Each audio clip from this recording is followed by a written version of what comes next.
Days of our lives. Spoilers. March 23 to 27. 2026 Rachel sentencing. Sophia's bombshell in the adoption drama that will break your heart. Okay, let's start with the one that has the entire day's fandom holding its breath. Rachel Black facing sentencing for shooting her uncle, EJ DiMera. Here's the scene. Judge Dabney calls the hearing to order, and Rachel is sitting there flanked by Kristen DiMera and Brady Black. Marlena Evans is also present because, of course, she is. She's the emotional anchor of every single crisis in that town. And she wraps Rachel in a warm embrace before things get underway. Now, before we even talk about what the sentence might be, can we just take a second to appreciate the sheer weight of this moment from a character legacy standpoint, Rachel? Black is the daughter of one of the most volatile, passionate, destructive love stories Salem has ever produced. Brady and Kristen. Two people who have spent years tearing each other apart and clawing their way back together. And poor Rachel has grown up at the center of that hurricane. Is it any surprise she snapped? I'm not excusing what she did. Shooting EJ was wrong. Full stop. But if we're being real, and I always try to be real with you guys, the psychological groundwork for Rachel's breakdown was laid years ago.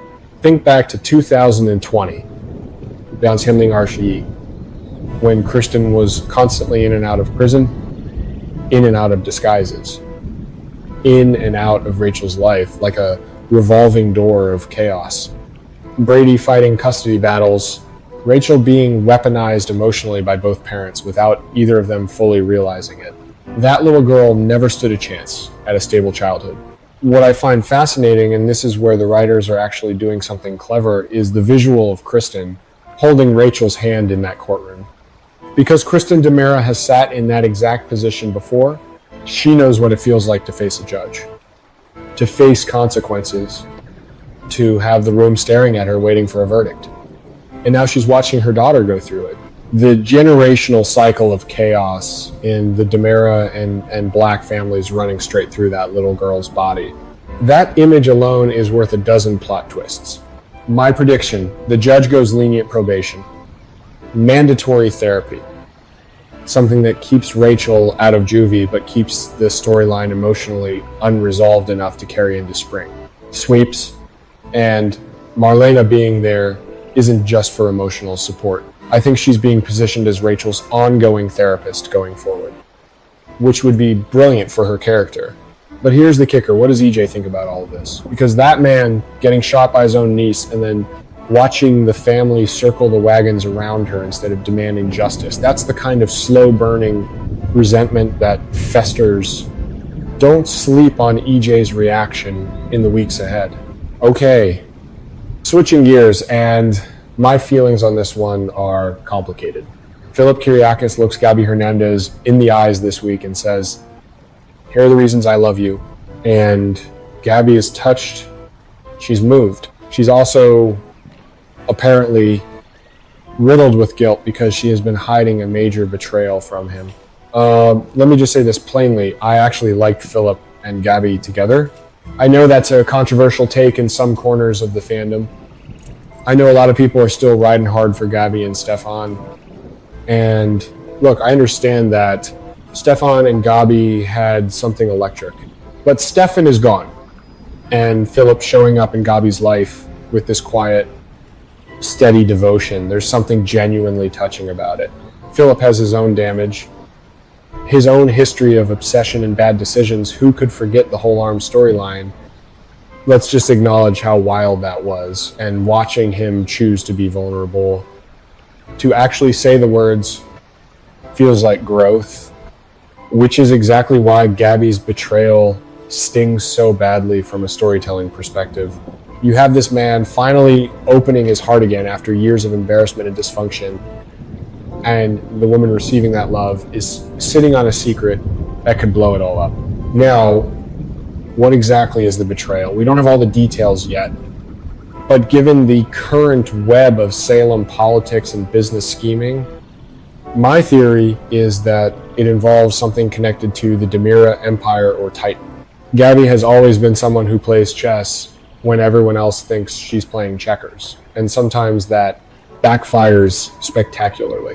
Remember when she was running Demira Enterprises and the board turned on her? She's been burned before by trusting the wrong alliances. Is she doing it again? Here's my honest opinion.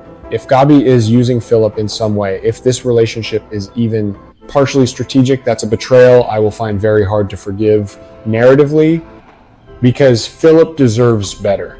And the writers need to decide whether Gabi is a protagonist we root for or an anti-hero we enjoy watching burn. Right now she's teetering on that line. Okay, this is the storyline that has me the most rattled this week. And honestly, the most angry. Holly Jonas goes to the hospital, gets blood test results, and Sarah Horton, beautiful, clinical, unflappable. Sarah delivers news that stops everyone cold. Holly has been on antipsychotic medication that she never knowingly took.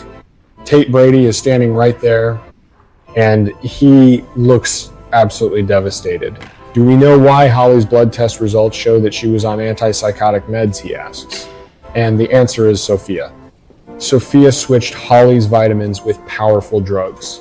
I'm sorry, but can we just pause? Can we just sit with how deeply disturbing this is? This isn't a catfight. This isn't gossip or sabotage in the usual soap opera sense of hiding a letter or lying about a date. Sophia medicated Holly without her consent. That is assault. That is criminal. And the fact that Holly has been walking around Salem, behaving erratically, confused, and stable, possibly losing relationships and credibility because of it, while Sophia sat back and watched, I genuinely despise this character right now. But you know what? That's good writing. You want me to feel something, and I feel something. I feel absolute fury. Holly has always been a character with a complicated legacy. She's Nicole Walker's daughter. Remember, and Nicole has spent decades surviving impossible situations through sheer force of will. There's something almost poetic and deeply cruel about Holly, who has already had such a turbulent few years, being victimized in this invisible, insidious way. Her own mind turned against her. Her own behavior made unrecognizable to the people she loves, and she had no idea why.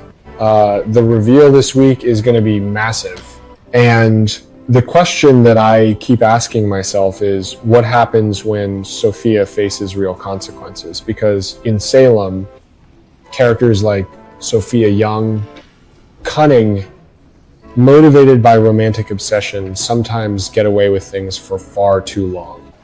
I'm looking at you. Writers, don't let this one slide. Holly and Tate deserve justice, and the audience deserves to see it happen. And just in case drugging her rival wasn't enough chaos for 1 week, Sophia Trey's biological mother walks into Johnny and Chanel's adoption hearing. Let that sink in. Johnny Demera and Chanel Dupree have been on one of the most emotionally demanding journeys this show has offered in years. They lost a pregnancy. They fought for this relationship through family drama, through outside interference, through everything Salem could throw at them. And baby Trey represented a second chance, not just at parenthood, but at hope.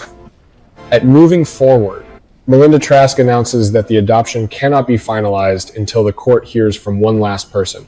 And in walks Sophia. You know what this reminds me of? It has echoes of the mid-2010s when adoption storylines on Days were constantly being derailed by biological parents reappearing at the worst possible moment. The show has done this before, used biological mothers as narrative grenades lobbed into otherwise stable family structures, and sometimes it works brilliantly. Sometimes it's cheap drama. The difference is always in how the character is framed. Is Sophia walking in because she genuinely has changed her mind about giving up Trey, or is this about Johnny? Because let's be real, her obsession with Johnny has been the engine of everything she's done this season. The drugging of Holly, the constant interference, all roads lead back to wanting Johnny for herself. Walking into that courtroom could be less about maternal instinct and more about blowing up Johnny's happy life because she can't have him. If that's the case, I have no sympathy. Zero. But, and here's where I try to be fair, if the writers give Sophia a genuine moment of doubt, a real emotional reckoning about whether she made the right choice, that changes things. A villain who becomes complicated is infinitely more interesting than one who's just consistently terrible. My prediction, the adoption gets delayed, not denied. Johnny and Chanel fight for Trey, and Sophia walks away having caused pain but ultimately not winning, because this show knows that couple is fan favorite gold and won't destroy them completely.